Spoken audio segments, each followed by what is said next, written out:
एक साधक का सवाल है, अगर महाराज जी बहुत दुखी हैं, क्रोध पर कंट्रोल कैसे करें?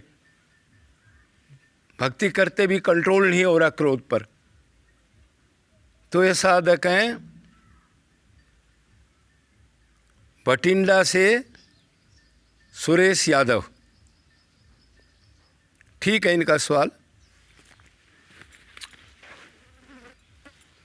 तो इसका मतलब ये है, अब भगवान वो कह रहे हैं जी भक्ति भी कर रहे हैं, घर में नाम जप वगैरह भी कर रहे हैं, लेकिन बीच बीच में क्रोध आकर के डिस्टर्ब हो जाते हैं। तो ये क्रोध पर कंट्रोल कैसे करें? तो असली क्रोध पर कंट्रोल तो कोई कर नहीं सकता, खाली भेजे से, ज्ञान से, खोपड़े से, बुद्धि से नहीं कर सकता कोई। क्यों? क्यों कि ये सब माया की जननी है। काम, क्रोध, लोभ, अहंकार, ईर्ष्या, पाखंड, ये सब जो चीज़ है ये माया है, इनकी माँ, मतलब हेडक्वार्टर, मतलब पावर हाउस इनकी माया है, इन चीज़ों की जननी है। तो पहला सवाल तो सीधा मैं बता दूं आपको, लेकिन ये मैं बाद में बताऊंगा। पहले तो आपको ये बताएं, अब जी उस क्रोध को हम कंट्रोल कैसे करें?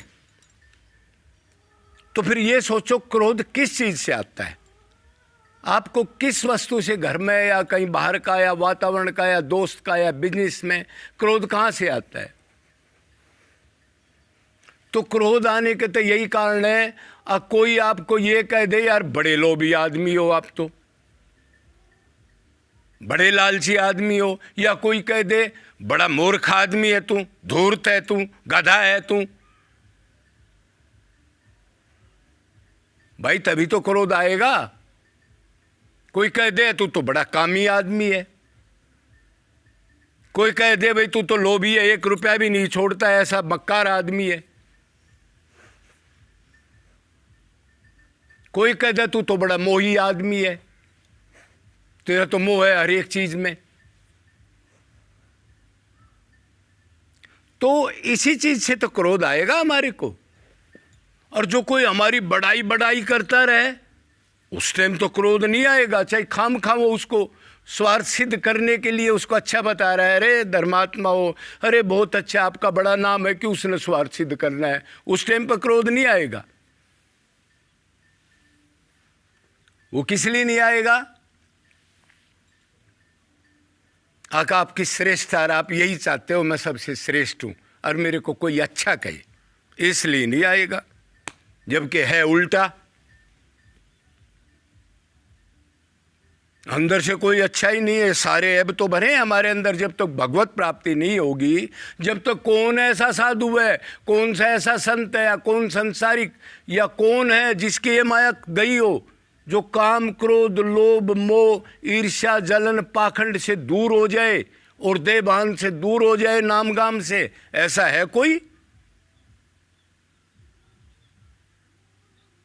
भाई कोई साधु हो, संत हो, भक्ति कर रहा है, उसको भी दर्शन से पहले कोई भी विषय, कोई भी चीज गिरा सकती है। क्यों? अभी माया नहीं गई है, दैवी गुण आए हैं, वो दबे हुई है माया, ध्यान रखना। इसलिए साधक को हमेशा दीन, नीच और अपने आप को सबसे ऐसे मानना चाहिए कि मैं बुद्धू हूं, और नहीं तो थोड़ी भक्ति में फिर उसका पतन तो हो जाएगा। इसलिए दीनता जरूरी है। मौसम कौन कुटिल खल कामी, भगवत प्राप्ति के बाद तुलसीदास क्या कह रहा है? और हम ये चाहते हैं हमारी कोई बड़ाई करे, और हमारे अंदर कुछ नहीं, और क्रोध में छिड़ते घूम रहे। क्यों कर रहे हैं क्रोध? क्या लोभ छोड़ दिया हमने? क्रोध छोड़ दिया हमने? क्या काम वासना हमारे अंदर नहीं है? क्या दूसरे से ईर्ष्या नहीं करते हैं हमें कि ये बड़ा है, ये छोटा है, मेरा इसकी बड़ाई कर रहे हैं तो अच्छा लगता है हमारे को? अरे जब तुम्हारे अंदर सारे दोष भरे हमारे अंदर, फिर आप ये क्यों नहीं मानते कि मैं दोषी हूं? कह दिया तो कह दिया, इसने क्या दिक्कत है? जैसा हूं वैसा ही तो कह रहा है ये। जब हम फौज में थे तो शुरू में तो सिपाही होता है, तो हमारे को कोई सिपाही कह दे कोई कांस्टेबल कह दे तो हम ये तो नहीं कहते थे कि भाई हमारे को कर्नल कहो, जर्नल कहो, ब्रिगेडियर कहो ये तो नहीं कहते थे। क्यों? हमारे को पता है कि हम हैं ये। तो क्रोध का कारण ये है आपके अंदर अवगुण है ये माया के सारे, और फिर आप श्रेष्ठता का भाव चाहते हो। मेरे अंदर कोई अवगुण नहीं है, ये अहंकार जो भरा पड़ा है और हैं सारे अवगुण।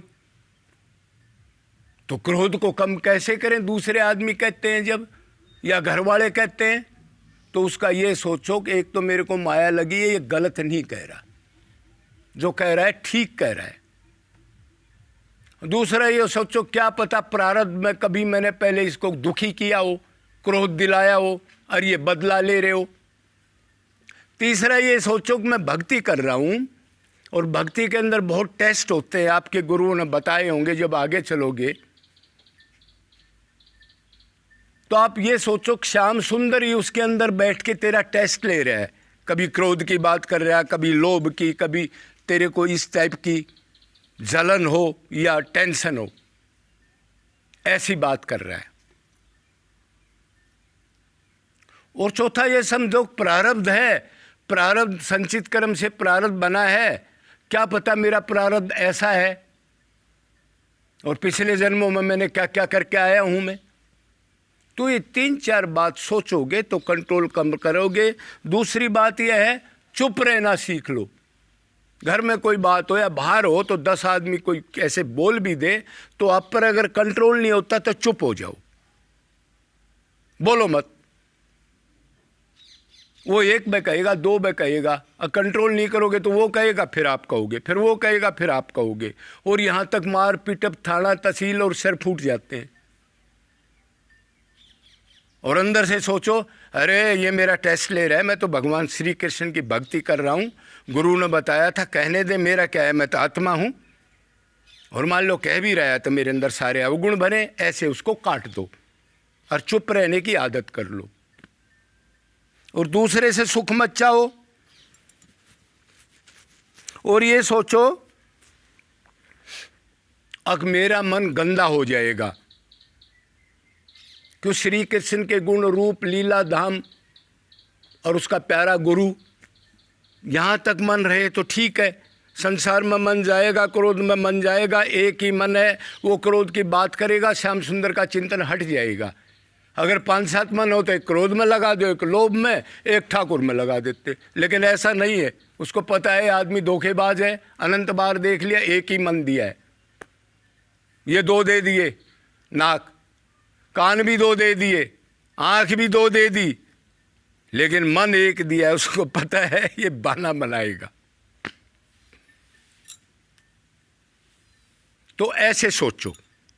ये मैंने बता दिया आपको, थोड़ी भक्ति अभी आप लगे ही हो और फिर आप कहो जी बिल्कुल ना है, ऐसा कोई तरीका बताओ। तो ऐसा तरीका है, फिर अगर संसार में आप दुखी हो और आपको क्रोधी लोभ क्रोध आ रहा है और आपने भगवत प्राप्ति ही करनी है और कृष्ण से अटैचमेंट होगी, तो आप फिर वैराग्य कर लो। जहां गड़बड़ होती उस जगह को छोड़ दो। गलत है भाई? क्यों? भक्ति में वैसे भी 2 पुत्र बताए हैं, ज्ञान और वैराग्य। तो ये ड्रामा छोड़ दो भाई, इनमें भी पड़े रहो और क्रोध लोभ की कोई बात ना हो उनके पास, तो यही बात है, यही कहेंगे तुम्हारे को। और क्या निकलेगा उनके मन से? उनको ये भी नहीं पता कि भगवान मन की नोट करता है, जो करते हैं उसका फल उसी टाइम मिलेगा। वो तो चुप रहेंगे नहीं और आपका सर्वनाश होता रहेगा। तो असली तो ये चीजें होती हैं, मायापति से प्रेम करना। अक मैं आत्मा हूँ और भगवान श्री कृष्ण ही मेरे सब कुछ हैं, वो नित्य है, मैं नित्य हूँ और उन्हीं के पास वो आनंद है जिसके लिए अनंत जन्मों से मैं शरीर मानकर दुनिया के जूते चप्पल डंडे खा रहा हूँ। तो ठीक गुरु आपको मिल जाए तो बस फिर भक्ति करो, इनको प्रणाम करो। आप आत्मा हो तो आपका क्या संबंध इन शरीरों से? ये तो आज है कल नहीं है। और आप मर जाओगे तो भी ये इनके अंदर से जब तक भगवत प्राप्ति नहीं करेगा ये चीज़ कोई ख़त्म नहीं कर सकता। किस किस की ख़त्म करोगे? अपनी ही करो पहले। तो मेन कारण है अब मायापति जब आएगा, जब ये माया की चीज़ जाएंगी, जब हृदय में बैठेगा, और हृदय में बैठे जब जब अपना संबंध बना करके वैराग्य करके प्रेमियों में रह करके और बाजी लगा दोगे, नाम संकीर्तन, दीनता, सेवा, अपने को भगत ना मानना, एकांत, लोगों से बचना, भगवान के लिए व्याकुलता से आंसू डालना, दर्द गम 24 घंटे कब मिलेंगे, कैसे मिलेंगे? तो असली तो है ये। और ये नहीं करो तो मोटी मोटी बात बता दी, अब भाई अपने को ये मानो सारे अवगुण है तो इसने कह दिया तो क्या जुल्म हो गया, और श्याम सुंदर मेरा टेस्ट ले रहा है इसलिए नहीं बोलना, और चुप रहोगे तो फ़ायदा हो जाएगा, नहीं तो चुप नहीं रहोगे तो फिर और ज़्यादा मन हटेगा और मन गंदा हो जाएगा। ये सोचो मैंने तो शुद्ध करना है, भक्ति से गंदा नहीं करना। तो मोटी मोटी बात है, अगर इनका नियम पालन करोगे और वैराग्य नहीं करोगे, खाली व्रत करते रहोगे, तीर्थ करते रहोगे, प्याज लहसुन छोड़ते रहोगे, चाय छोड़ दी और 10 माला टांग लोगे, तिलक मार टांग लोगे और हरी बोल हरी बोल हरी बोल ऊपर से करोगे और अंदर खजाना भरा रहेगा, ऐसे नहीं चलता। ये भक्ति तो करनी पड़ेगी, मतलब रोना पड़ेगा, व्याकुलता करनी पड़ेगी, अलग रहना पड़ेगा संसार से, प्रेमियों में रहना पड़ेगा, गुरु की सुननी पड़ेगी, सब जीवों में भगवान देख के सेवा करनी पड़ेगी। जब ये जाएंगे, खाली ऊपर के बोलने से, माला फेरने से नहीं जाएंगे। बोलो वृंदावन बिहारी लाल की, सद्गुरुदेव भगवान की जय जय।